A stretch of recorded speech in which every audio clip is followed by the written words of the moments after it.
This study was a collaboration between my laboratory and Dan Needleman and Tim Sanchez at Harvard.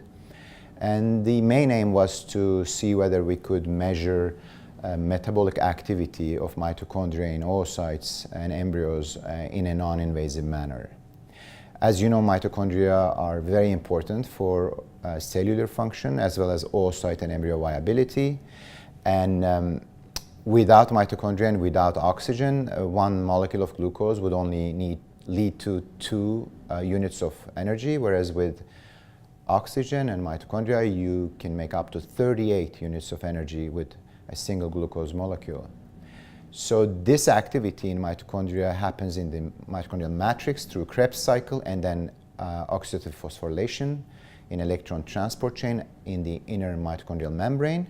And these two require electron transporters FADH2 and NADH. It turns out FADH2 and NADH are inherently fluorescent, and you can excite them with a laser and then detect their fluorescence and get information about how much of them you have and what percentage is bound to proteins and what percentage is unbound. And these informations give you ideas about how metabolically active and competent the cell is. So we wondered whether this technique could be used to detect metabolic dysfunction in using mouse models. We used a severe metabolic dysfunction model where the eggs were knocked out for a stress response gene, CLPP, so they were, again, they had severe metabolic dysfunction, and this was compared to wild-type normal oocytes. And then we also used a mild metabolic dysfunction model comparing young versus old mice oocytes.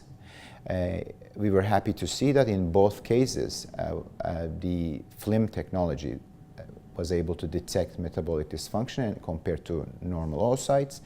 And we also tested whether using this technology would negatively affect embryo growth, and it did not. So because the exposure was very little and it did not seem to harm the in vitro growth of mouse embryos. Of course, this is a proof of concept study. It gives us hope that it could potentially be used for scientific research and maybe even for clinical application.